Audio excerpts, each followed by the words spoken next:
Bonsoir, bienvenue dans cette émission de Minotaur, interminable série qui, alors que la radio clôt officiellement ses portes pour la première saison, enfin sa saison 0, le fin mai, la plupart des gens qui font des émissions, bon, il en reste une à faire, moi il m'en reste 8 après, donc, mais on continue, de toute façon le combat n'arrête jamais, et j'ai décidé d'être un peu piquant pour cette fin de saison et d'accueillir le premier invité de l'histoire de Minotaur.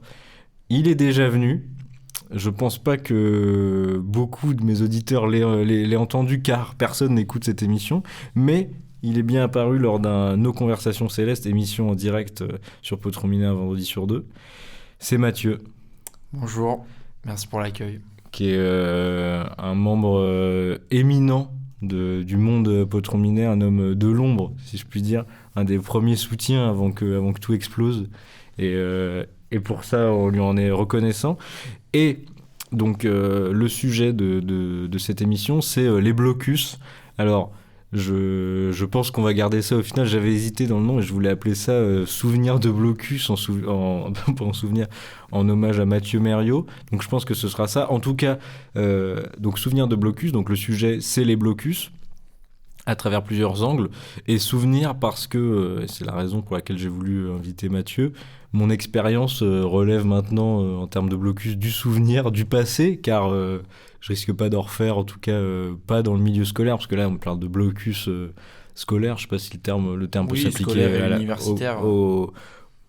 à des grèves par exemple, mais le terme blocus c'est quand même un truc du scolaire universitaire. Ça peut se dire, par exemple, je sais que ce matin il y a eu un blocus au centre pénitentiaire de Villepinte, si je dis pas n'importe quoi, où donc c'est un terme qui est utilisé aussi, mais ça n'a pas grand chose à voir, même s'il est encore, c'est pour des revendications qu'on peut dire de travailleurs, parce que c'est pour l'amélioration des conditions des... C'est vrai que de toute façon une grève c'est une forme de blocus quoi. Oui. Donc, mais voilà, moi ayant terminé je vais en parler plus tard, mon cursus scolaire assez tôt, je ne ferai plus de blocus certainement dans ma vie. Néanmoins, j'ai des gens professeur, ça ne jamais. Oh non, putain, non. J'ai des gens autour de moi qui sont encore étudiants et qui par ailleurs pratiquent la noble activité du blocus. Mathieu en est, je pense, le plus éminent représentant de toutes ces personnes parce que j'ai hésité, et il écoutera certainement, à inviter Cassim, chroniqueur sur Nos Conversations Célestes, qui est connu plus pour briser des blocus qu'en soutenir. Wissem, pareil. Alors que Mathieu, lui, est plutôt quand même un blocusard. C'est sûr que Cassim, au moment de la Commune, en 1871, aurait plus été à Versailles qu'à Paris. Ça, c'est sûr. Alors voilà, moi j'ai des extraits de discussions avec lui où il dit « Non, je veux étudier mercredi ». Bon. Je crois que c'était au moment du 10 septembre où il y avait des discussions sur le sujet, je me rappelle très bien, je crois que tu étais là, et où il avait dit non, désolé, j'ai des études. Bon, c'est pas pour l'humilier, hein, mais... Après, il y a aussi, on y reviendra, des contextes qui s'y prêtent plus ou moins. C'est sûr que quand on est dans une oui, université ça, c'est sûr. qui est très peu enclin à bloquer, qui est très peu engagé par rapport à une grosse université parisienne où évidemment tes idées peuvent trouver un écho assez facile, c'est pas la même difficulté. Bien sûr. Et je m'étais dit peut-être pour commencer, j'allais raconter moi mon expérience, ma courte expérience avec le blocus que donc t'as partagé aussi, et ensuite on passerait peut-être plutôt j'ai une série de questions que je t'ai jamais posées dans ma tête en tout cas, et ensuite on sera amené à discuter du machin, mais plutôt autour de toi et ton expérience que la mienne du coup qui s'arrête à l'anecdote que je vais raconter. Donc voyageons, on est en terminale. L'année donc 2023. Tout à fait. Important car c'est l'année de la réforme des retraites. Oui. Et c'est ce qui motive ce mouvement. Alors je sais plus trop quand est-ce que c'est. Tu saurais dire février, non, un truc comme ça. Ouais, dans mon souvenir, on est au printemps parce que j'ai pas l'impression d'avoir particulièrement froid. Alors on est vraiment sur de l'analyse au doigt mouillé, mais globalement, oui, bah je peux chercher ça si tu veux pendant que tu racontes. Hein. Moi je dirais février et donc se lance le truc comme dans tous les blocus déjà. Tu sens que on n'est pas dans un endroit où il y a eu beaucoup de blocus parce que je crois que le truc se forme même pas sur Telegram ou quoi, mais sur un pauvre groupe Insta. Donc il n'y a aucune surveillance des renseignements généraux ou quoi. C'est tranquille. Et nous, on avait commencé à essayer de faire germer l'idée, c'était n'importe quoi. Et au final, des gens un peu plus jeunes que nous, des premières, avaient vraiment pris le machin. Et ça, chapeau à eux parce que bon, nous, on n'était pas assez nombreux, je crois, pour ce truc-là. Et donc on rejoint ce groupe-là et tout. Comme c'est pas un immense lycée, vite tout le monde se retrouve à diriger le truc un peu de manière horizontale, quoi. Ça discute et on met en place assez rapidement un jour, on dit ce sera le vendredi, tout ça. Faut savoir que c'est un lycée qui a jamais été bloqué de l'histoire. Hein. Donc à ce moment-là, c'est... Même globalement, dans la commune qui a beaucoup de lycées, il me semble que c'est inédit. En ce qui concerne le lycée précisément, c'est sûr, mais même globalement. Oui, on je est dans une ville qui est pas qui historiquement très à gauche. Mais... Donc c'est l'idée est de marquer l'histoire, tout simplement. Et parce que ce qui est assez amusant, c'est qu'on se rappelle quand même d'une période où, mais comme un peu tous les jeunes, quoi, à leur moment, où on avait l'impression qu'il fallait le faire et que tout le monde que c'était le moment le plus important de l'histoire, quoi, quasiment. Et tout le monde, on n'était pas le seul lycée à bloquer pour la première fois, il y a eu tellement de blocus à ce moment-là. Donc c'était au final pour nous super important, mais en fait dans la lignée de tous les coins de France quasiment. Donc, hop, vendredi, c'est acté. Ça commence à discuter de qui vient à quelle heure. Moi, malheureusement, je fais partie des gens qui acceptent d'être là les tout premiers. Et donc, ça parle de 6h30. Un truc...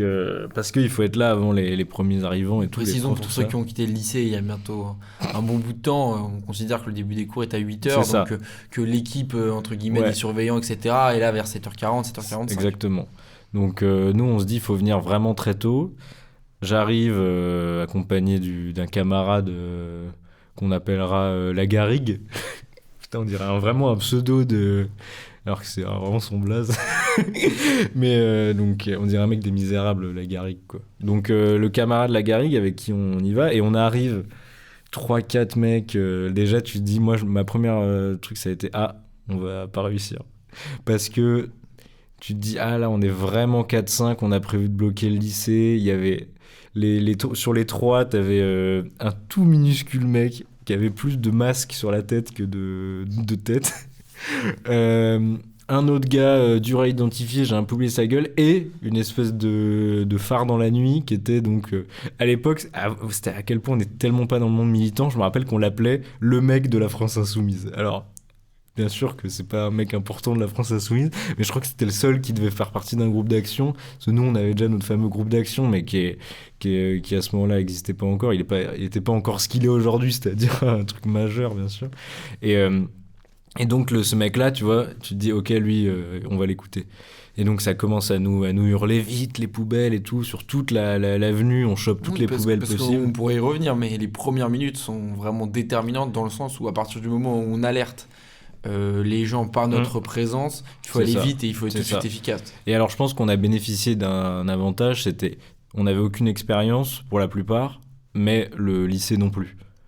Et donc effectivement, premier truc, c'est les poubelles. En même temps, le fameux mec de la France Insoumise prend des chaînes, bloque la porte, première étape, et arrive la CGT qui vient pour nous carrer, donc une espèce de troupe d'une trentaine de personnes quand même, hein, c'était pas mal. Quand ils arrivent, c'est Dieu sur terre, dans le sens où on a affaire à des lycéens qui sont dans une sorte de baptême politique finalement dans l'action, même si la conscience elle est déjà en train de s'éveiller depuis un petit moment. C'est sûr que le patch CGT il a une crédibilité. Putain, avec les drapeaux et tout, moi je me rappelle, j'étais en mode oh putain, le Rohan dans le Seigneur des Anneaux, quoi. Et ils arrivent, on met assez de poubelles pour bloquer, et là commence à arriver tout le monde.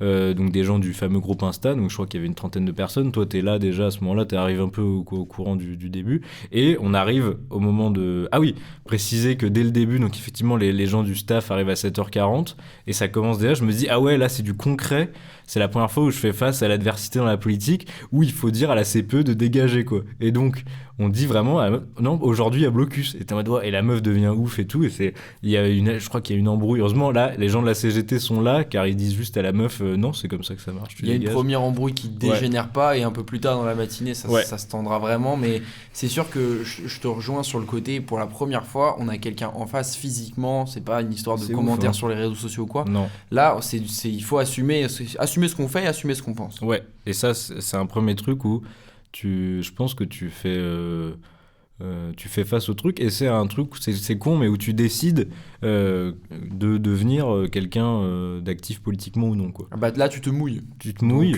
et tu réalises qui t'es, quoi, si t'es capable de faire ça ou pas. Après, voilà, c'est un blocus, donc c'est pas non plus une ZAD ou prendre les armes, mais je pense que c'est un truc qui a permis de décider si on allait continuer ou pas pour le reste de nos vies quasiment. Et donc ça prend, on arrive à bloquer tout ça et on finit à 30 au moment où tous les élèves arrivent. Et là, tout le monde réalise, bien sûr, les gens n'étaient pas du tout au courant parce que là où on avait été bon, c'était qu'il y avait on avait réussi à garder le truc discret, et c'était important puisqu'on a fait face à une adversité plus que du staff et de la police, surtout effectivement de casseurs de blocus, de contre-révolutionnaires qui étaient ouf. Hein. Clairement, et ça je pense que en ce sens ça fait une grosse spécificité de ce blocus, c'est que la police n'intervient pas ni en bien ni en mal, donc parce que la CGT s'était mis d'accord avec eux, je crois. Ouais, alors parce qu'en plus, il y a littéralement le commissariat et la gendarmerie qui sont juste à côté, de part et d'autre. Donc ils étaient tout à fait au courant. Il y avait notamment un mec des renseignements généraux. C'est vrai. Donc de manière générale, effectivement, l'adversité, elle a consisté à une résistance, on va dire, qui soit pas forcément politique de la part de l'administration du lycée. Et d'autre part, quelle était la plus importante, d'étudiants, notamment en prépa, mais quelques lycéens aussi, qui eux concrètement étaient à l'opposé politiquement. Et alors c'était quoi ? Ils venaient, en plus je me rappelle qu'il y avait un truc bizarre, des mecs de la prépa qui dormaient dans l'internat, qui donc nous attaquaient depuis l'intérieur. Alors il y avait ça parce que c'est un lycée spécifique, comme tu dis, où il y a une prépa, et donc ils avaient cours, et puis comme tu dis, on est début du printemps, enfin ça commence à être sur une période qui arrive vers les examens, même si je pense que les grands examens, ils n'y ont pas accès, les gens de ce lycée, mais peu importe. Et on a non seulement des gens qui sont déjà à l'intérieur, qui luttent de l'intérieur, et on a aussi des gens qui escaladent le mur, qui rentrent, qui viennent narguer à l'intérieur, puis qui ressortent, etc. Donc en fait, il y a possibilité de rentrer à condition d'être un peu dégourdi. Donc pas pour des cours, mais pour foutre la merde, oui. Et je me rappelle, effectivement, toi, je crois que tu as eu tes premiers affrontements avec des mecs qui essaient d'escalader la grille, et là, c'est façon médiévale, quoi. C'est les petits coups sur les jambes, enfin les pieds, les trucs qui s'accrochent. Littéralement, la grande grille du lycée qui nous sépare, nous, on est monté sur la grille d'un côté, ils sont de l'autre, ça s'espèce de se mettre des tartes et tout. Bon, c'est presque plus une bagarre d'enfant dans les faits qu'une bagarre d'adulte, je trouve. Ouais. Et puis, c'est vrai qu'au final... Donc le truc a duré plusieurs heures, quoi. Donc les cours ont été officiellement annulés et tout. Et ce qui est marrant, c'est qu'il y a un truc où les gens restent quand même beaucoup. Donc t'as une première vague de gens qui voient que le truc est fermé, gueuleraient un peu, prennent des photos et après se cassent chez eux. Et t'as plein de gens qui sont restés quand même longtemps. Je pense qu'il y a, comme ça avait pas trop fuité en plus, il y a eu très peu de gens qui sont restés chez eux déjà au départ. Oui.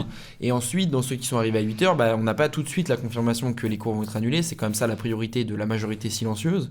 Et en ce sens, oui, il y a un immense attroupement en fait, qui se forme autour du lycée. Ouf. Et avec des gens qui partent à 8h45 par exemple, mais qui sont remplacés par d'autres gens qui arrivent en vue des cours qui commencent à 9h.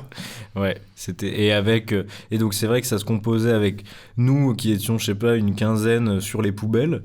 Un peu plus que ça, je pense, quand même. Ouais, je pense que c'était pas mal quand même. Il y avait déjà bien une bonne dizaine de poubelles, donc l'attroupement va vite, et puis t'as des gens qui gravitent autour, on sait pas trop s'ils y sont, s'ils y sont pas. C'est là aussi qu'on voit comment chacun perçoit son geste militant. Oui, il y a ceux qui aiment être vus, qui vont être sur les poubelles, sur les grilles, avec le mégaphone, etc. T'en as d'autres qui aiment montrer qu'ils sont là, mais qui veulent pas être en haut, qui vont être devant, un peu, qui vont faire la sécu. Voilà. Donc chacun un peu essaie de trouver son rôle en tâtonnant. En tout cas, moi j'ai des photos de moi avec un drapeau CGT, un fumigène en tout cas. Typiquement. Pour être clair. Ce qu'on peut préciser à nos auditeurs, c'est qu'au moment où tu as le fumigène dans la main, tu cherches les caméras, tu cherches les téléphones, il faut que ce moment soit capturé. Et ça marche. J'ai réussi parce que j'en ai eu des cams. Et c'est vrai il y a des trucs marrants où t'es en mode, genre quand il y a un gars qui nous passe le fumigène, je suis en mode, oh putain, on a un fumigène, tu vois. Genre là, ça devient un vrai blocus. En fait, moi j'ai eu longtemps le truc de, putain, là on est en train de vraiment de faire le blocus dans notre lycée, alors que les blocus c'est les trucs pour les mecs des facs ou des lycées un peu sérieux et tout. Je suis en mode, oh là vraiment, je suis à 6h, j'ai déplacé des poubelles et on est en train de parce que donc, et l'étape ensuite ça a été le début des embrouilles quand même, il y a eu de la bagarre. Très vite. Avec donc ces fameux prépas. Alors il y a un truc bizarre où en plus c'est donc, de ce qu'on sait, ces prépas comme... étant des prépas militaires pour la plupart, certains. Il y avait aussi des gens en Cagne, mais... Moi, je dirais que c'est plutôt des gens, de mon souvenir, qui qui sont amis avec des gens en prépa à Saint-Cyr, Oui, mais c'est ça. on est quand même sur des gens, et on fait pas de délit de faciès, mais qui ont une tête d'extrême droite. Ouais. Ah oui, mais mec, hardcore. Et qui C'est nous, en vraiment plus... les espèces de crête ancienne, non pas la crête assumée, mais la crête simplement parce que tu es Ouais, rasé sur les de côtés sans militaire, dégrader. Pour, en gros, là, on voit pas de cheveux sous le képi, quoi. Ouais. Gros. Donc, vraiment, l'officier. Et puis, parce qu'on entend clairement que, voire même, il y en a qui le disent, que les copains arrivent. Donc, eux, leurs copains à eux, qui sont donc, nous, aujourd'hui, on le sait, des membres d'un groupe néo-nazi du nom d'Aortorum. Alors bon, là, c'est pour les aficionados, les gens savent où est-ce qu'on est, du coup, mais je pense qu'il n'y a pas grand monde qui connaît vraiment Aortorum, quoique je crois que c'est un truc un peu important, mais faut connaître le lore néo-nazi, et Oui, comme ils se voilà, ressemblent un peu il tous. faut être un bon. peu amoureux, ou en tout cas curieux de cette espèce C'est de ça. tentacule. Et Aortorum, donc, qui est un groupe historique néo-nazi, qui a, comme plein d'autres groupes néo-nazis, habitué donc est connu avec un nom d'association innocent, fait distribue de la bouffe aux SDF blancs mais pas aux autres, tout ça. Fait un pèlerinage sur les tombes des fascistes en Italie. Exactement. A des espèces de sessions de nuit de lecture de Maurras et tout, avec un monde d'espèces de grands chefs qui sont des profs des différents lycées de la ville, et un gros corps militant de grands frères et de petits frères, de grandes familles, tout ça, et d'un monde, et très lié au monde militaire. Organique, quoi. Ouais, un truc historique, à la fois lié au monde royaliste et au monde néo-nazi, tout ça, mais très allemand, hein, parce que ça s'appelle Aortorum, et il y a la culture antisémite, tout ça, qui est super ancrée.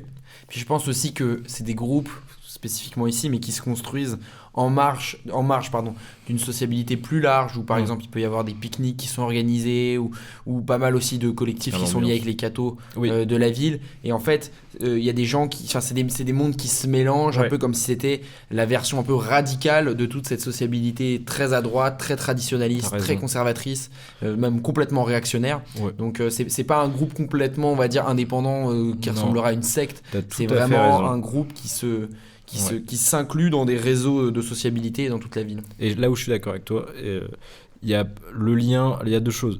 Ils sont super liés aux scouts, par exemple au monde scout d'Europe, notamment, qui est les scouts d'Europe qui ne sont pas les scouts de France, qui sont une espèce de cellule encore plus réac et tout. Eux, ils ont un truc de recrutement avec les scouts d'Europe. Et pour aller plus loin, ils ont un lien, mais parce que la ville s'y prête aussi, avec effectivement les méthodes de la noblesse et de la haute bourgeoisie, donc les rallyes. Ça fait que c'est un monde à la fois néo-nazi, royaliste, historiquement un peu noble et tout, qui fait que le truc a une vraie société à part. Qui est à la fois connecté à des milieux qu'on pourrait qualifier urbains, parce que on est en ville et on est proche de grosses villes, et en même temps qui ont des liens assez forts aussi avec des milieux beaucoup plus ruraux, parce qu'on sait il y a un fort mouvement aussi de cette bourgeoisie actuelle ou ancienne bourgeoisie qui retourne à la campagne dans une quête un peu d'un mode de vie. Donc c'est effectivement une idéologie qui est assez transversale vis-à-vis des gens qu'elle vise, et qui la rend aussi d'autant plus difficile à cerner. Et donc on se retrouve donc avec, au début en fait on a les premiers qui sont là, qui sont de la prépa, qui sont soit de l'internat, soit qui venaient en cours, qui nous embrouillent et tout. Je vais peut-être raconter parce que ça m'y fait penser. À ce moment-là, j'avais malheureusement établi des liens avec le Parti Socialiste dans mes jeunes années militantes, et qui se sont brisés ce jour-là de manière assez nette, parce que, alors qu'on est, nous, en train d'hurler sur des poubelles, je me rappelle, en plus, il y a le truc de, on sait pas si on met nos masques ou pas, du Covid et tout, je crois qu'ils ont sauté très vite. Donc, on est en plein dedans, et il y a un mec que j'avais croisé à des trucs du Parti Socialiste, qui me dit s'il te plaît, est-ce que tu peux ouvrir juste pour les élèves de prépa, parce qu'on a les examens bientôt. Déjà, le mec avait, je sais pas, 23, 24 ans. L'idée d'ouvrir le blocus, tu sais, il y a 30 poubelles, des chaînes autour. Tu peux ouvrir, tu vois, la porte. C'est-à-dire que si tu ouvres, littéralement, tu l'ouvres. C'est ça. Donc il est fini. Et ensuite, d'un point de vue militant, l'audace du truc, à quel point t'as aucun lien avec, en réalité... les méthodes militantes de gauche, enfin, ça montre juste une espèce de déconnexion du PS. Ce qu'on peut dire aussi de façon tout à fait transparente, c'est que parmi tous, enfin, ils sont pas tant que ça, mais c'est cette espèce de noyau de prépa qui sont vraiment déterminés à rentrer et à faire sauter le blocus. Il y a certes une partie qui est assez honnête dans ses intentions et qui veut, je pense, vraiment travailler, qui a exactement la même tête que les autres, mais voilà, notamment, je me souviens d'un petit qui postillonnait beaucoup, avec qui tu t'étais accroché notamment, qui nous expliquait qu'il allait faire des super écoles, etc., en ayant une mention mention assez bien au bac, en ayant eu des notes assez moyennes en prépa, bref, qui nous vantait la méritocratie, on s'amusait bien de lui. Oui. Mais il y a aussi toute une partie beaucoup plus militante dans l'autre sens, qui sont rentrées, qui ont escaladé et qui auraient pu à ce moment-là accéder aux salles de cours. Elles étaient ouvertes grâce à l'internat et qui sont restées. Et quand ils ont vu en fait qu'on les calculait plus une fois qu'ils étaient à l'intérieur, ils sont ressortis pour à nouveau chercher la bagarre. Et puis tu sais, c'est des gens qui te cherchent, qui se mettent très proche de ton visage, qui presque attendent le premier coup pour pouvoir le rendre, voir qui mettent le premier. Et de notre inexpérience militante aussi, c'est chacun on le gère différemment, ce genre de truc. Moi je sais que j'étais quelqu'un qui était pas mal dans la provoque, à la fois à la chercher et à la mettre en œuvre. Il y en a d'autres qui sont beaucoup plus réservés, et il n'y a pas de bon ou de mauvais comportement, mais c'est un peu la formation du terrain, quoi, de comment on gère ces situations. Et c'est vrai qu'on revient sur ce qu'on a dit au début, mais c'est un moment où on se découvre, effectivement. Moi, je me suis rendu compte que je devenais une espèce d'absolu premier degré où j'étais dans l'embrouille du début à la fin. Et toi, je te vois à côté en train de rage bait, quoi. Comme littéralement, on lisait pas encore à ce moment-là. Des espèces de mecs avec des mèches blondes surréalistes, quoi. Je me dis, ah ouais, on a des méthodes différentes, quoi. Et c'est vrai qu'à ce moment-là, tu découvres qui t'es, mais comme, tu vois, comme à ton premier oral, quoi. Et c'est vrai que après tu restes comme ça, quoi. Bon, ensuite dans mes et là où on a vraiment les personnalités qui s'affirment, pour ceux qui ont déjà entendu Cassim, on a un Cassim qui est fidèle à lui-même finalement dans ces moments-là, qui va aller négocier avec la CPE, toujours dans une dimension militante, mais lui qui va être un homme de la discussion, qui va être un homme d'essayer d'échanger constamment, quand bien même elle avait presque des dérapages racistes, quoi. Elle était folle, on en était là. Ouais. Là où il y avait une mère qui était essayée de rentrer, de forcer les poubelles pour faire rentrer sa fille. Enfin, on marche sur la tête, il faut le dire, elle. Voilà, et là on a vraiment toutes les personnalités, toi très sérieux qui bloque avec les poubelles, etc. Moi je me foutais de sa gueule, hein, littéralement, je me prends en photo avec elle. Enfin, voilà, là on a un peu toute la panoplie des gens qui sont, comment tu réagis face à des gens qui sont hors d'eux, et quand toi tu sors aussi de tes sentiers habituels, de ta zone de confort. Donc c'est pour ça que je pense que c'est une très bonne expérience globalement, le blocus, et c'est un bon point de passage si on en a l'opportunité, ce qui n'est pas le cas de tout le monde, parce que ça permet aussi d'apprendre sur soi-même avant d'apprendre sur ce genre de situation. Dans un truc qui potentiellement est plus ou moins sans danger dans l'idée. C'est-à-dire que je trouve que c'est moins dangereux que d'autres trucs, mais on va y revenir.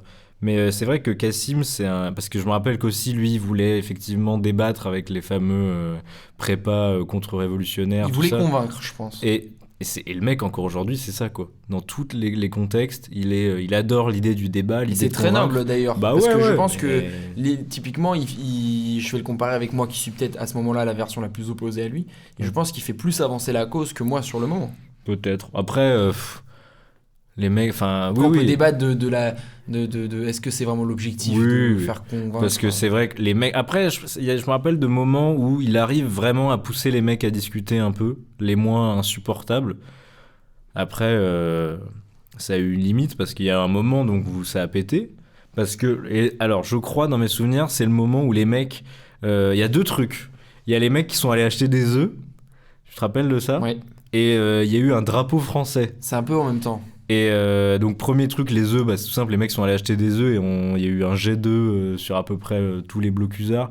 Nous on n'en a pas eu, on s'est pas pris des œufs. J'en ai eu un peu moi, mais c'est pas moi qui l'ai pris ni toi, et c'est vrai que c'est aussi des gens qui étaient pas tellement dans le blocus. Ouais, c'était un peu casse-couille. C'était, disons, là pour le coup, il va y avoir une deuxième session, mais cette première session de violence, on va dire, de la part de l'extérieur du blocus, elle arrive dans un contexte où on est surtout sur des gens qui sont en première ou en seconde et qui sont là pour autant foutre la merde que pour embêter le blocus.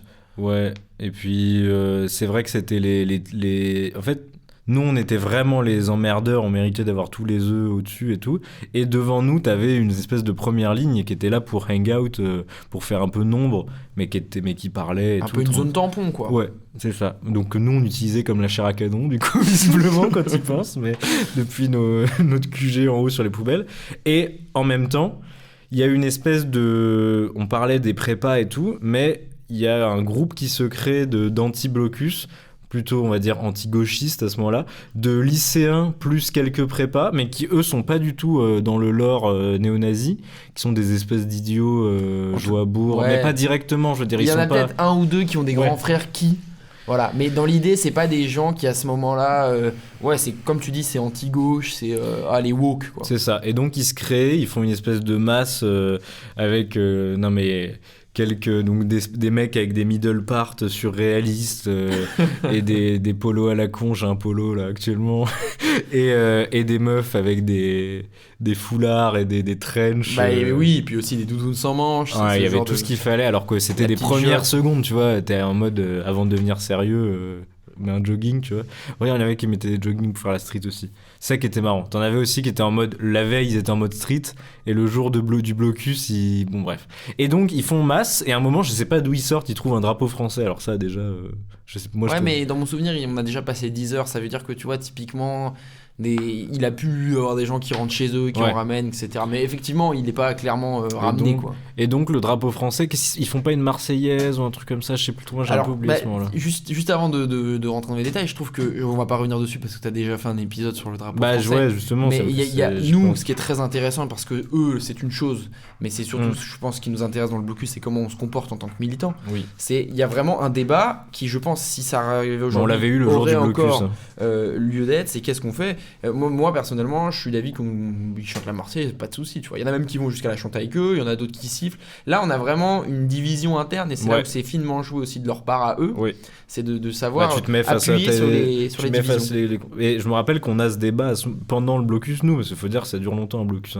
Et pendant ce moment-là, il y a le blocus, je me rappelle d'en parler avec toi et tout, parce qu'il y a effectivement ce truc où les mecs chantent la Marseillaise avec leur gros drapeau, et une partie des gens sifflent. D'autres essayent de chanter, moi je me tais parce que je n'ai pas encore réfléchi à la question, j'avais pas de Minotaur à l'époque. Et c'est vrai que ça c'est un premier débat qu'il y a. Après, le truc là où tu as raison, c'est que c'est nous par rapport à nous-mêmes plutôt en miroir, parce que eux c'est juste des gros mongols qui chantent la Marseillaise, quoi. Et ils sortent le drapeau français, et là c'est la première vraie bagarre, parce que un camarade très peu politisé, donc qu'on citera, parce qu'il s'appelle Oliver, bien sûr, bon, vous pouvez le retrouver, franchement il est physiquement impressionnant, donc il risque rien, puis personne ne sait trop où il est actuellement, donc pratique, donc qui était un excellent ami que moi j'avais réussi à faire venir très tôt, donc qui était arrivé en même temps que les Blocusards, et qui lui était pas du tout politisé, mais un amateur du foutage de merde, et j'en parle je crois dans un de mes Minotaurs, avec plaisir, pour nos amateurs d'histoire, le cardinal de Ray, pour les gens qui ont fait la fronde, c'était un fouteur de merde. T'as des gens qui sont utiles en ça. Après, le cardinal de Ray pour la fronde, il y avait un sens politique plus facile à trouver que Oliver, qui était vraiment un mec qui riait du bordel, mais nous on l'utilise comme ça, et écoute, il se régale plutôt. Et au moment du drapeau français, en fait je me rappelle d'un truc où ça commence un peu, tout le monde commence à se rapprocher, on dirait un peu West Side Story pour les fans de comédie musicale, où les deux gangs se rapprochent un peu en tapant, en claquant des doigts comme ça, on a l'impression qu'on va chanter une chanson, et d'un coup Oliver court, attrape le drapeau français et s'enfuit en courant. Et à partir de là, plusieurs trucs se sont passés. Je raconte moi mon truc. Oliver court. Il y a des dizaines de personnes qui passent devant moi. Je cours, je vois deux mecs qui sautent sur Oliver. Je me dis merde, il va tomber. Je commence à me dire putain, je vais aller essayer de l'aider. Au moment où j'arrive, Oliver a mis deux messieurs par terre et il est en train de tabasser un gars, en train de le mettre tout nu. Et là, moi, j'arrive et je dis à Oliver, merde, c'est l'insoumis. C'était le mec qui avait bloqué. Et le gars, il arrête, l'insoumis, il me dit, oh putain, qu'est-ce qui se passait et tout. Le gars était quasiment sonné. Et donc, Oliver avait pas du tout besoin de moi. Et toi, qu'est-ce que tu faisais déjà ? C'est-à-dire que moi, au départ, au moment où il arrache, je suis un peu en retrait. Et effectivement, je le vois courir avec littéralement une dizaine de mecs à ses trousses, et autour de moi, personne ne bouge. Et donc là, dans un côté un peu, tu sais, parce que typiquement, on est aussi en train de jouer des rôles quand on fait un blocus, dans les deux sens du terme, à la fois parce qu'on se divise les tâches, mais aussi parce qu'on essaie de renvoyer une image qu'on a envie de renvoyer. Et moi, à ce moment-là, je me dis, si je saute pas pour lui, qui va sauter pour lui ? Donc je pars en courant. C'est une décision tout à fait, pas forcément très rationnelle dans l'absolu, parce que par exemple, là, on risquait pas grand-chose, mais il peut y avoir d'autres contextes où tu sais jamais s'il y a quelqu'un qui a une lame ou quoi. Bref, où ça peut être vraiment dangereux, je sais pas si je le ferais, mais sur le moment je le fais, je pars en courant, j'en enlève même pas mon sac, donc c'est pour dire à quel point on est sur un niveau d'improvisation assez élevé, et je cours pour frapper des mecs, quoi, et donc effectivement je suis tout seul, donc globalement ça se passe pas bien pour moi. Ah putain, j'avoue. Au début c'est assez accroché, il y a deux mecs sur moi, ils me tiennent, et puis en fait il y en a trois autres qui arrivent, il y en a un qui me lève la jambe droite et l'autre qui me balaye la jambe gauche, et donc filmé au milieu de sur le parvis. je me fais balayer. Après, pour ma défense, ils sont 5 sur moi. Donc oui, non, mais mon honneur n'est pas tant sali que ça. Ça va. Mais effectivement, ça va très vite, tu comprends rien. Et au final, quand tu réfléchis bien, ça n'a servi à rien. Mais il me semble qu'on n'a pas retrouvé tout de suite le drapeau. Et qu'après, il y a eu toutes les négociations. Moi, je sais très bien, parce qu'en fait, c'était un secret qu'on essayait de bien garder. Oliver l'a gardé dans son slip pendant 4 heures, et je crois qu'il l'avait jusqu'à la fin. Hein. Parce que ça faisait partie effectivement des négociations. Il y avait des mecs, genre Cassim, peut-être toi, qui se retrouvaient à parler avec les gens, et Oliver me montrait le drapeau français dans son slip. Et c'était un plaisir, quoi. Alors qu'effectivement, il y avait en fait, les mecs s'étaient rendus compte, et c'est là où peut-être c'était intéressant le côté dialogue, les mecs s'étaient rendus compte que c'était juste des Mongols de première, que le truc devenait un peu trop sérieux. Ça s'était mis à discuter, et les mecs en étaient arrivés à dire non mais on veut juste le drapeau français, il est à moi, je veux le rentrer chez moi et tout. Et donc ça devenait très sérieux, ah les gars rendez le drapeau et tout. Mais sauf que nous on était avec Oliver, on était encore en mode viking, donc on voulait pas rendre le butin, et surtout lui il était dans son slip, et moi j'allais pas aller le chercher. Puis à la place du mec qui est propriétaire, t'as pas forcément envie de le récupérer. Ouais, et puis bon, si je peux me permettre, le mec, l'audace du gars qui 1 heure avant jette des œufs, balance, enfin le drapeau français, tu le ramènes au blocus, tu veux, bon, c'est le jeu, quoi. Donc ça, au final, ça se calme après là. Je précise que les mecs de la CGT sont partis, on a oublié de dire, mais après 1h30, en gros, quand le truc était sur les rails, ils se sont éclipsés, et à raison, ils allaient pas faire non plus, ils devaient bosser, quoi. Parce que c'était des cheminots. Et donc voilà. Là, ça se recalme un peu. Et si je dis pas de bêtises, nous on attend jusqu'à 13h, comme ça, les gens commencent à partir. Mais en fait, les cours ont été officiellement annulés jusqu'à la fin de la journée. Donc ça, c'est un peu le truc qui nous fait dire à tout le monde, on va commencer à y aller. Bah disons qu'en fait, ton audience s'en va aussi. Oui. Et évidemment, ça peut être un débat important autour des blocus, mais comment on tient un blocus? Et c'est vrai que là, pour le coup, on n'est pas exemplaire, parce que autant on était parmi les premiers arrivés, autant on est aussi parmi le noyau dur, parmi les premiers partis, je pense. Ouais, parce que donc on se dit on y va. Et à partir de là, nous, on le laisse un peu, justement, aux gens qui n'étaient pas là dès le début. Donc les fameux secondes, premières, qui étaient plutôt là pour soutenir au début, qui n'étaient pas dans les gros militants, quoi. Et nous, on laisse le truc comme ça en se disant ça va. Et alors après, on a appris... Il faut bien dire aussi à ce moment-là que ça compte, je pense. C'est une composition qui est à majorité féminine, oui. Où on n'est plus sur une...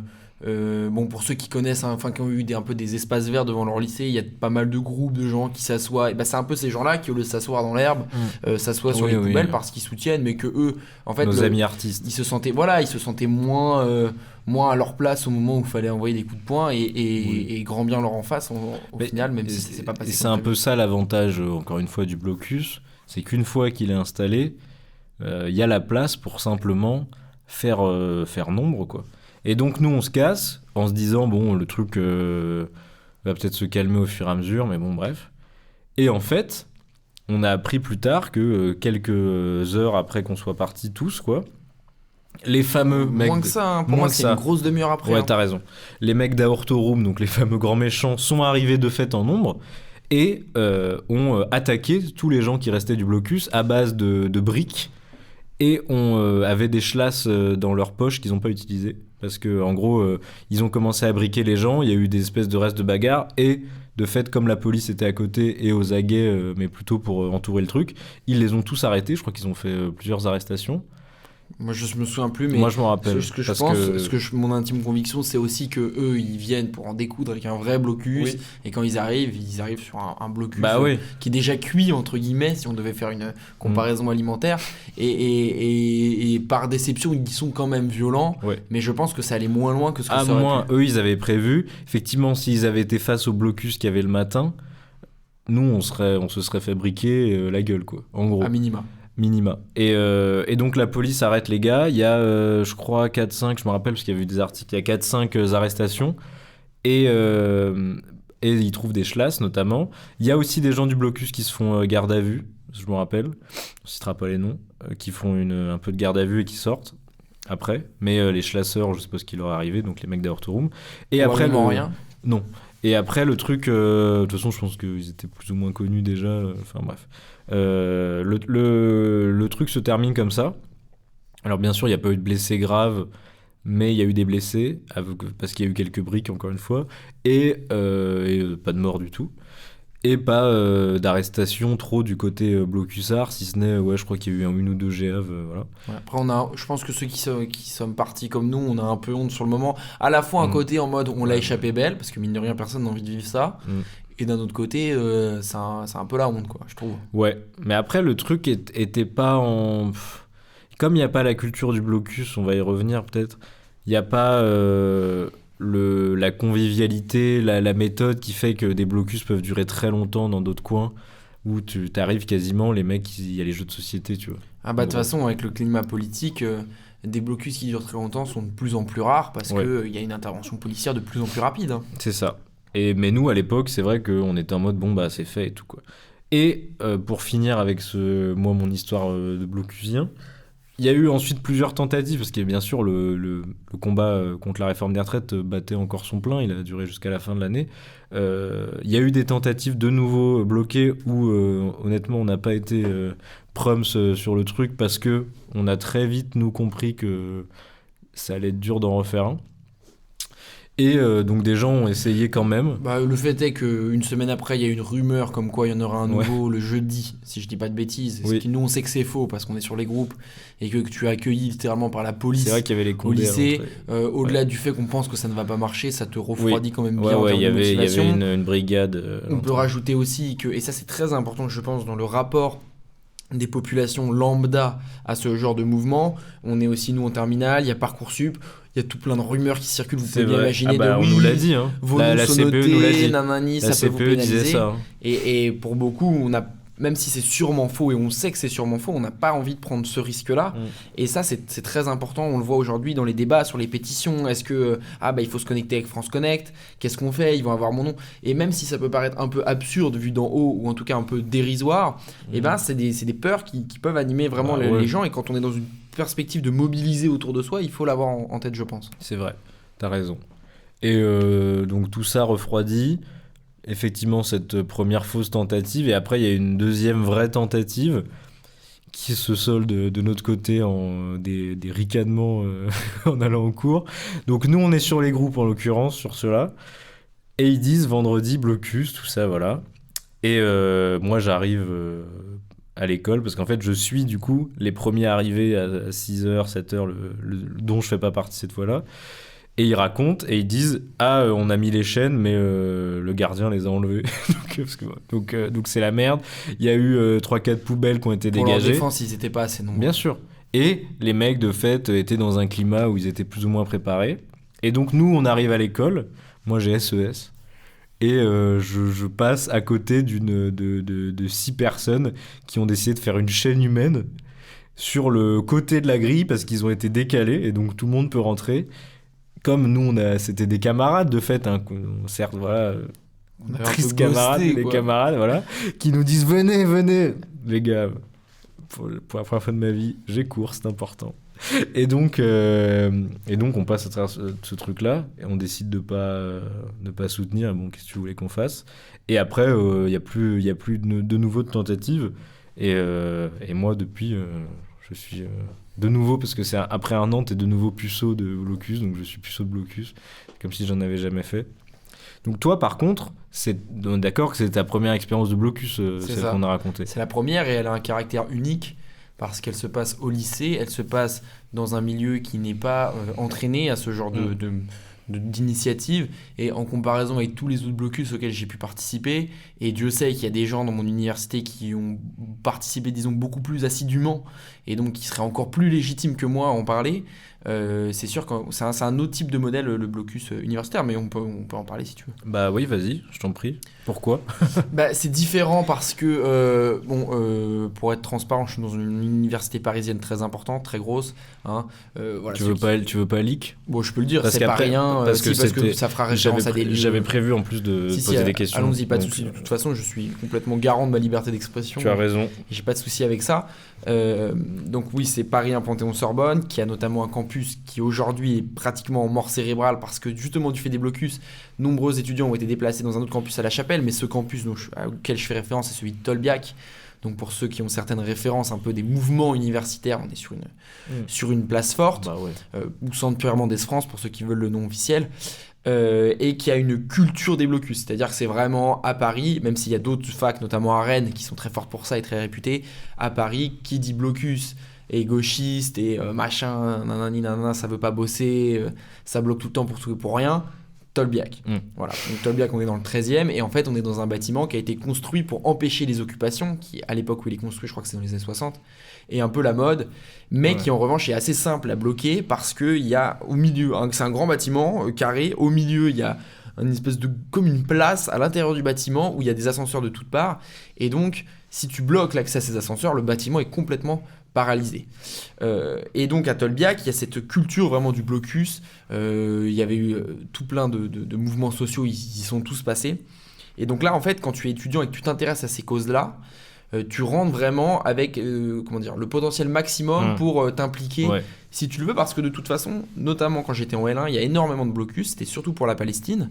Et donc, forcément, tu croises les bloqueurs, tu te retrouves bloqué par les tables, il y a des jours où tu veux aller en cours, donc tu fréquentes ce milieu-là, que tu le veuilles ou non. Voilà, donc ça c'est très différent. Et puis il y a un héritage aussi où les anciens transmettent aux nouveaux comment on fait des blocus, quelles sont les techniques, comment on fait pour négocier avec la sécu, parce que pour le coup il y a des vraies forces de sécurité qui s'y attendent constamment et qui sont formées pour ça, même s'ils gèrent pas forcément très bien.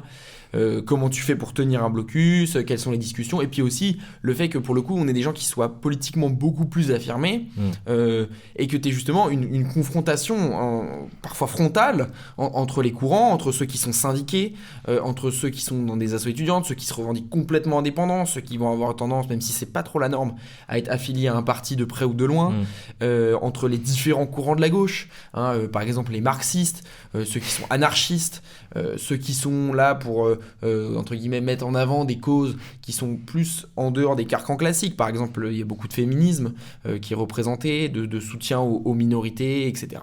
Donc il y a toute t'apprends quand tu as envie, parce que la plupart des étudiants passent devant ça sans jamais y participer, mais quand tu le souhaites, tu as cette possibilité justement d'apprendre, d'avoir les gens qui ramènent les crêpes, d'avoir la possibilité de discuter, de se relayer, et puis tout ce qui va être autour des AG, donc les assemblées générales, où tu fais un peu le forcing pour réussir à mobiliser un amphi avec l'aval de la direction ou par la force, pour pouvoir discuter et comment on partage le temps, quelles questions on pose, est-ce qu'on débat du fond, est-ce qu'on débat de la forme. Il y a tout plein de débats qui sont faits, et en ce sens, moi je trouve que c'est une chance d'aller à l'université, surtout pour un militant. C'est pas une case, un point de passage obligatoire, t'en es le meilleur exemple je pense, mais ça peut être un très bon moyen de se former et de travailler sa conscience politique, parce que justement la diversité des opinions et des courants peut te permettre, même s'il y a toujours des influences qui viennent de là, qui tu fréquentes, de qui tu vois, parce qu'il y a aussi plein de petits groupes dans les blocus, peut te permettre justement de réfléchir à plein de points.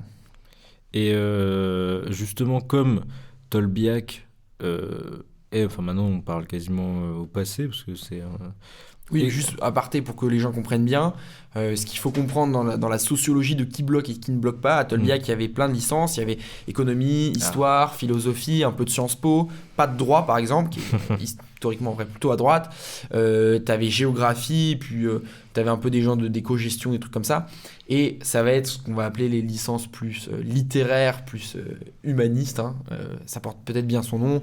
Donc la philo bloque beaucoup, la sociologie bloque beaucoup, l'histoire bloque beaucoup. C'est les trois gros parce qu'ils sont beaucoup en nom, mais aussi, je sais plus qui j'ai pas cité, mais par exemple... je sais pas, les arts, non les arts. Après, il n'y a pas tellement d'arts, moi, dans ma fac, mais il y a des gens qui gravitent un peu, puis il y a des gens qui viennent de Sciences Po aussi. Voilà. Et en gros, ils ont gardé à Tolbiac que les éco-gestions, un peu de géographie et de démographie, donc des gens qui ont moins le profil à bloquer. Ça a été un vrai coup de tonnerre, ça, parce que donc aujourd'hui, et pour les prochaines années, certainement que Tolbiac sera plus spécialement bloqué, voire même pas du tout. À mon sens, il l'a été peut-être une fois cette année, et c'était pas des étudiants qui venaient du campus en question. Et ça a été, parce que tu l'as dit, c'est un endroit où, en gros, s'il y a une vague de blocus, s'il y a une vague de mobilisation dans toute la France, Tolbiac est automatiquement bloqué, même les jours où ça l'est pas. Et c'était tellement devenu une habitude que de voir Tolbiac tomber, moi, de ce que j'ai entendu et tout, ça a été Oui, et puis le nouveau choc, centre quoi. de la Chapelle a été construit pour empêcher les blocus, donc jusqu'à preuve du contraire, il n'a pas encore été bloqué. Ça fait bientôt 6 mois que les élèves y sont installés, donc c'est bien la preuve que c'est très compliqué et que c'est très décourageant. Et là où moi je trouve ça assez triste et problématique pour nous, c'est que c'est l'école de la pratique, le blocus universitaire. Et en empêchant ça, c'est une culture qui se perd, hein, littéralement. Là, récemment, on peut en parler parce que cette semaine, il y a eu une action conjointe à Sciences Po, à la Sorbonne, donc la Sorbonne Mère, dans le quartier latin, et c'était quoi? C'était Centrale Supélec, je crois, qui ont bloqué simultanément pour dénoncer ce qui se passe en Palestine, le génocide, disons les choses clairement. Mais c'est surtout des gens qui ont déjà vécu Tolbiac. Pour les gens de Paris, en tout cas, j'étais pas à Sciences Po et ailleurs, donc je peux pas vous dire, mais c'est des visages que j'avais déjà croisés qui ont connu cette formation. Et en fait, commencer par ça, ça te permet aussi, en fait, c'est assez bête comme ça, et je vais parler comme un mec de LinkedIn, mais ça te permet de te créer un réseau, en fait, de te créer des contacts, de connaître des gens qui pensent, des gens qui agissent. Tiens, il y a une action à qui je vais demander. Ça te permet d'être mis sur la boucle Telegram en question, ou Signal, ou n'importe quoi. Mais et cette socialisation militante, elle se perd et elle se meurt. Donc c'est une culture qui est d'autant plus dure à conserver et à préserver. Et tout ce truc-là, donc de fermer, enfin de changer d'endroit pour les licences de bloqueurs et la chapelle qui est construite contre blocus et tout, je trouve que ça montre vraiment un message, c'est un message envoyé par le monde universitaire, de dire qu'il y a une espèce de tolérance zéro à un truc qui est profondément pacifiste en fait, en réalité, le blocus, dans l'idée en tout cas. Le truc en lui-même, ensuite il y a des violences, mais l'idée de bloquer est un truc pacifiste et surtout très lié au monde universitaire, quoi. Complètement. Si on rentre plus dans le détail de ce qui s'est passé cette semaine à Sciences Po, c'est une direction qui est aujourd'hui très opposée à ça et qui a aussi été placée là pour ça. Pareil, il n'y a pas rien. La présidente est très très proche de Macron. On est sur des gens qui sont placés en plus que choisis. Et donc à Sciences Po, il y a eu un blocus qui n'était pas si énorme par le nombre, qui était conséquent par sa visibilité. Et le directeur a choisi de fermer toutes les entrées, d'annuler tous les cours, alors que c'est des entrées qui sont indépendantes les unes des autres et que ça aurait été tout à fait possible de continuer. Et qui a fait intervenir la police, qui a sanctionné d'une amende de 400 € tous les bloqueurs qui se sont fait attraper, et qui ensuite a fait un communiqué en disant la violence des blocus, la violence des revendications pour empêcher la recherche et l'étude. Après, ça c'est à vous de vous faire votre propre avis, mais à mon sens, est-ce que la violence, elle réside dans le fait de lutter contre des inégalités? C'est un slogan qu'on entend souvent. Nous, on se bat contre l'injustice, vous nous envoyez la police. Est-ce que la violence, finalement, c'est pas plutôt la police qui a investi l'école et qui sanctionne lourdement? 400 € pour un étudiant, ça peut être très très lourd. On sait qu'à Sciences Po, il y a aussi beaucoup de gens qui sont pas particulièrement précaires, mais ne serait-ce que par le symbole et par le message envoyé. Ouais. Donc lui, il parle de violence. Je pense que nous, légitimement, on peut aussi parler d'une violence au moins égale, voire largement supérieure. Et moi, je me demandais comme justement Tolbiac était tellement le truc, la place forte, tout le temps bloqué et tout, est-ce que tu penses que le message envoyé par le blocus d'un truc comme ça, qui est tout le temps bloqué, au final, est-ce que ça perdait pas un peu de sa valeur de dire on a bloqué Tolbiac, tu vois? Pour le monde, je veux dire. Oui, je pense que à part quelques blocus particulièrement significatifs qui effectivement avaient un écho dans les médias, notamment bloquer Tolbiac, c'était assez banal, c'était assez anodin. Donc je pense que vis-à-vis du grand public et d'une portée assez large, oui, effectivement, il y avait une banalisation, mais c'est pas nouveau. En revanche, je pense que la visibilité qu'avaient les blocus à Tolbiac à l'échelle universitaire n'était pas négligeable, non seulement sur les gens de Paris 1, parce que constamment Tolbiac bloqué, mais Tolbiac bloqué, ça veut dire aussi si tu viens et que tu sais pas que ça va être bloqué ou quoi, tu vois quelles sont les revendications. Il y a évidemment un espace d'échange qui est fait pour ça, parce que le but c'est de communiquer, et d'une certaine manière, ça peut aussi être des mouvements entraînants. Par exemple, il y avait des AG interfac, on les appelait les interfac, où il y avait des gens de différentes facultés qui se réunissaient, qui souvent bloquaient en même temps pour pouvoir aller à l'AG sans avoir de problème d'absence, etc. Et que Tolbiac, c'était pas la seule, il y a Sorbonne 4, Paris 4, Sorbonne Université, ça bloque aussi, il y en a d'autres. Il y avait quand même un pouvoir d'initiative assez fort, et de nombre et de représentation. Donc non, au contraire, je pense que oui, plutôt que oui, au contraire, on tue un symbole en faisant ça, je ne pense pas que la banalisation de bloquer Tolbiac soit particulièrement un problème. En vrai, je me dis peut-être que ça a un peu, les réseaux et le contact rapide ont peut-être un peu niqué le blocus, dans le sens où il y a plein de gens qui maintenant doivent avoir l'info en sortant du lit ou encore dans le lit de « Ah, c'est bloqué », et donc t'as pas le truc qui est l'idée du blocus de se retrouver avec tous les étudiants choqués du truc fermé et qui en plus du coup en deviennent politisés ou saoulés, et donc ça marche quoi. Ah ça c'est sûr, surtout quand les blocus se répètent, etc., qui ont une récurrence importante. Les groupes WhatsApp tournent à fond, les groupes de promo, ouais, ça va bloquer, ça va pas bloquer, quelqu'un sait, quelqu'un est arrivé à la fac à 8h, tu sais, quand tu commences à 9h, ah c'est bloqué, c'est pas bloqué, etc.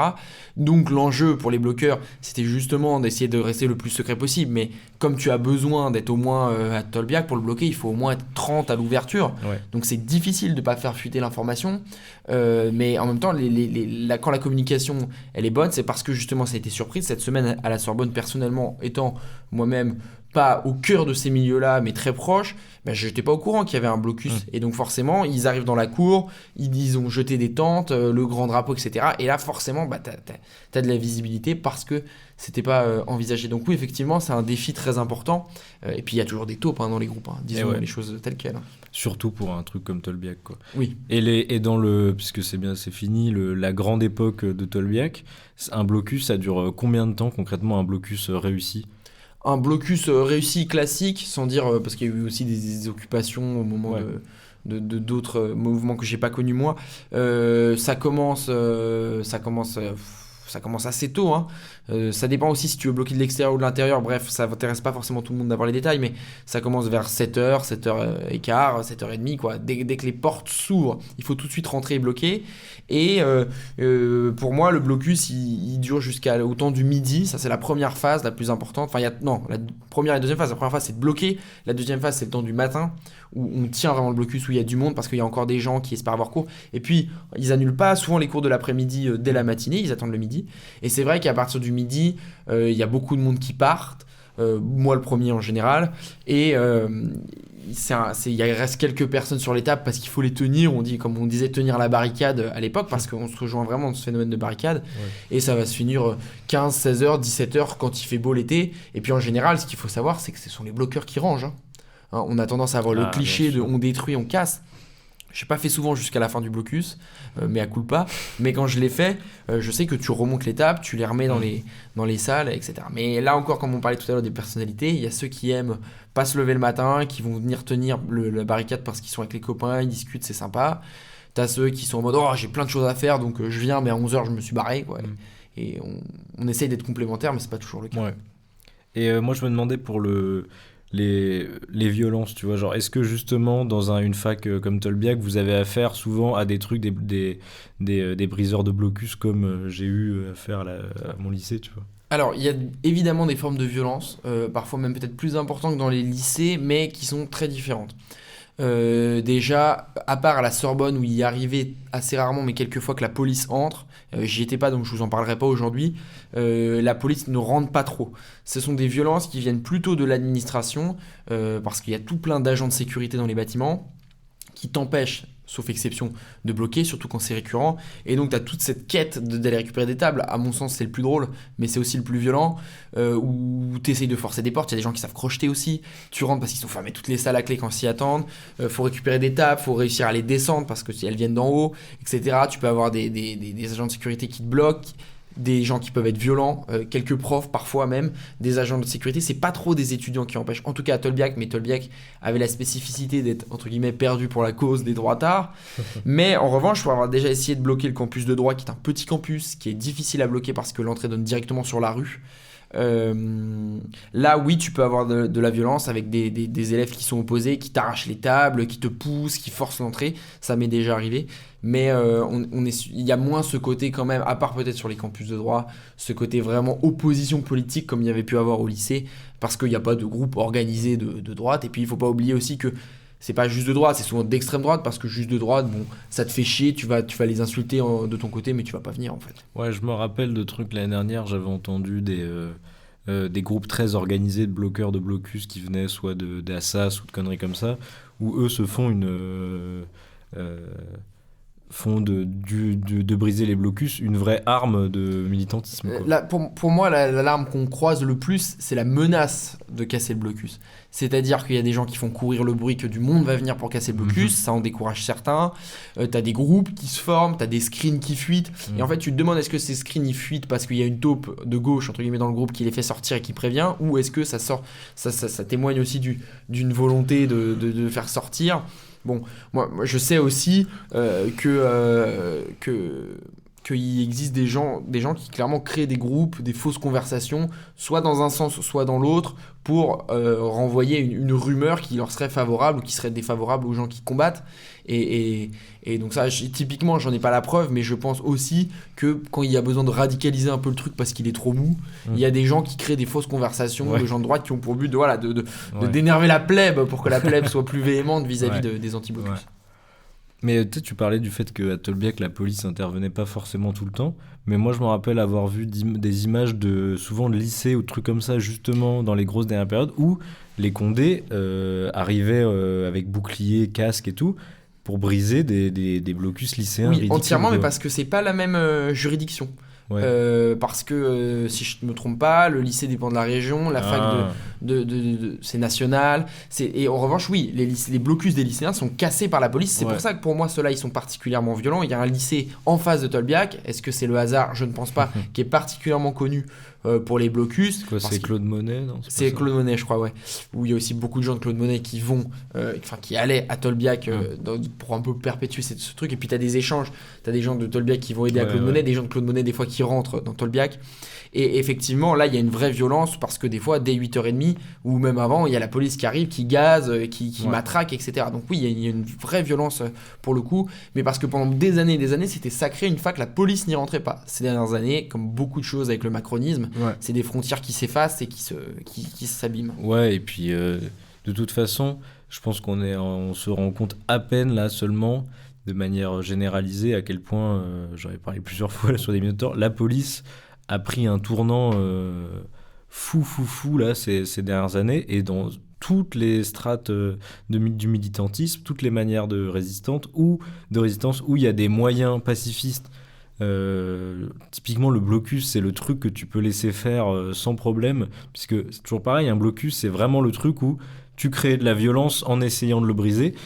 C'est classique, le truc que tu peux laisser faire quand t'es un policier et que tu veux pas que ça dégénère, et où eux ont une réflexion tout à fait différente, avec l'idée que au début, dans un lycée, quand le blocus est faible, soit parce que les gens n'ont pas d'expérience, soit qu'il est en train d'être mis en place, ils vont charger comme des bœufs et dézinguer des mecs de seconde, première, donc de 15-16 ans, sans problème. Eux, la police a pris un tournant, en fait, idiot, quoi. Moi, j'ai l'impression que la police est devenue bête à manger du foin, où ils voient tout comme un ennemi, et le blocus, pour eux, c'est le truc ultime, quoi, comme la manif sauvage, où les mecs, ils se rendent pas compte qu'ils sont en train de tabasser des gars de 14 ans, alors qu'ils pourraient faire entourer le truc jusqu'à ce que ça se termine gentiment. Complètement, quoi. Et puis j'y pense, là, j'en ai pas parlé, il y a une autre violence, qui pour moi la violence administrative, c'est celle d'avoir constamment des menaces de poursuites, de commissions d'enquête. Donc ça se maintient à la fac. Ah ouais, complètement. De mesures disciplinaires, etc. Il y a eu un fichage très très important qui a été fait. Il y a eu beaucoup d'affaires d'agents de sécurité en train de prendre en photo des cartes, de prendre en photo des gens, des bloqueurs, etc. Il y a eu des gens qui ont été convoqués à des commissions de discipline, etc. Il y avait parfois rien contre eux, hein. C'était de l'intimidation très forte. On vous a vu, on sait que vous y étiez, etc. On connaît votre nom. Vous inquiétez pas que votre master, vous l'aurez pas dans notre fac, en tout cas, on va s'arranger, on va vous blacklister. Et ça, c'est une violence qui n'est pas médiatique, qui est difficilement médiatisable aussi, hein. Il ne faut pas leur jeter la pierre gratuitement aux médias si c'est juste pour régler des comptes. Mais c'est une violence qui est vraiment morale, qui est une violence qui s'exprime parce qu'elle décourage, etc. Et elle peut être aussi très injuste, hein, parce qu'il y avait une affaire l'année dernière où en fait, permettez-moi l'expression, ou permettez pas d'ailleurs, pardonnez-moi plutôt, il s'était trompé d'arabe. Ouais. C'est-à-dire qu'il y a des gens qui ont été convoqués parce qu'ils avaient une tête à être un mec qui ressemble au blocus, alors qu'eux-mêmes n'y étaient pas ce jour-là, ou même n'étaient pas du tout des bloqueurs, là où d'autres passaient entre les gouttes. Et ça, évidemment, vous vous doutez bien, ça ne touche pas les blancs, hein, c'est les minorités qui sont, elles, complètement touchées par ça. Je parlais des médias, moi, en même temps, j'ai l'impression que les bloqueurs et les blocus en général, c'est typiquement le truc qui, pour les gens très étrangers au machin, surtout plus âgés peut-être, c'est des mouvements qui sont super impopulaires quand même. Oui. Vu de très loin, les gens voient vraiment les étudiants comme qui bloquent, comme les fouteurs de merde, soit parce que eux-mêmes quand ils étaient jeunes ils les aimaient pas, ou maintenant un truc c'est typiquement la cible des vieux cons quoi. Bah, c'est la cible de ceux qui vantent la méritocratie aussi. Ah, ils bloquent pour pas travailler, pour pas avoir cours, etc. Ce qui est le cas de certains. Mais à la fac, beaucoup moins, surtout quand ça commence à devenir régulier. Parce que quand tu sais qu'il y a blocus, tu as le phénomène du passage clandestin. Le plus simple, c'est de pas venir et c'est bloqué. Donc non seulement, si tu voulais pas avoir cours, t'as pas cours, mais en plus, tu t'es même pas levé. Ceux qui sont là à 7h15, ils se sont levés à 5h30 du matin, ils enchaînent. Ça demande de l'implication. C'est difficile. Il y a des gens qui ont vraiment galéré au moment de leur partiel parce qu'ils avaient beaucoup donné pour le blocus et pas assez pour leur cours. Et puis oui, je fais un petit aparté pour préciser. Il y a une violence aussi que j'ai pas citée, qui est vraiment une violence physique, c'est au moment des élections étudiantes, où là il y a les syndicats de droite et d'extrême droite, même que d'extrême droite d'ailleurs, la cocarde, l'Uni, etc., qui viennent exprès à Tolbiac dans le bastion de la gauche pour se mettre en scène, pour se filmer, et puis pour, dans l'idéal, se faire taper dessus, pour justement ensuite le mettre en scène. Il y avait notamment Éric Zemmour qui avait accusé le blocus de Tolbiac d'avoir mis des coups de couteau à des membres de la cocarde. Le problème étant que pour avoir été en première ligne ce jour-là, il n'y avait eu absolument aucun coup de couteau, que eux étaient armés et nous non. Il y a eu des femmes qui ont été frappées. Et donc la théorie la plus plausible, c'est qu'ils sont ensuite mis des petits coups de cutter dans la veste pour montrer les photos. On a pris les coups de couteau, Non. Et encore une fois, c'est un truc assez évident, mais les mouvements des bloqueurs, pour plusieurs raisons. Déjà, quand tu bloques, t'as pas envie qu'on te trouve avec un couteau si vous vous faites choper par les condés, par exemple, ou même par les services de sécu. Et ensuite, comme le mouvement est pacifiste, normalement, le mouvement du blocus va se passer sans qu'il y ait d'attaque, tandis que le mec qui veut briser le blocus, lui, vient avec une réflexion offensive, quoi. Donc évidemment que c'est lui qui est armé, quoi. Mais j'aimerais bien, mais je pense que ce sera plutôt la saison prochaine, quand on sera plus équipé et tout, faire un grand épisode sur le monde des syndicats étudiants et tout ça. C'est un truc qui, je pense, est super intéressant pour les gens qui, soit ils sont pas encore, soit connaissent le truc un peu de loin et tout. Je pense qu'il y a matière à bosser dessus. On pourrait faire un truc à plusieurs, peut-être, pour en parler, parce que c'est un monde intéressant. Je pense qu'on peut s'arrêter là, et si ça te va, à part si tu as des dernières... non, c'était avec plaisir. Bah écoute... je pense que on s'est bien, on a raconté nos histoires. Et puis moi je rêve un jour de refaire un petit blocus dans une fac. Je pense que malheureusement ce sera dans une autre vie. Ouais, mais typiquement, tu vois, il y avait, quand on avait fait le blocus au lycée, il y avait quelques adultes qui étaient là pour apporter une crédibilité. Alors je te dis pas forcément d'arriver sous telle ou telle étiquette. Et en même temps, c'est vrai que sans étiquette, c'est un peu chelou d'être là. C'est-à-dire le daron qui vient, qui bloque. C'est un peu weird. Il est affilié ni à la CGT. Après, peut-être que j'irai, tu vois, s'il y a mon fils qui bloque, tu vois. Ouais, mais quand bien même, moi, tu vois, j'aurais pas eu envie que mon père. Ouais, c'est ce que j'allais dire, mon pauvre fils, daron, et toi et moi, les deux, putain. Non, mais après, voilà, c'est évidemment un truc qu'on soutient, et c'est un des trucs les plus, on l'a dit, les plus attaqués aujourd'hui, à la fois par l'administration, par l'État de manière générale, alors que c'est un truc pacifiste et historique. Je veux dire, l'héritage de mai 68 s'illustre beaucoup par le blocus, quoi, et la fac, désolé, mais bon, c'est quand même 68...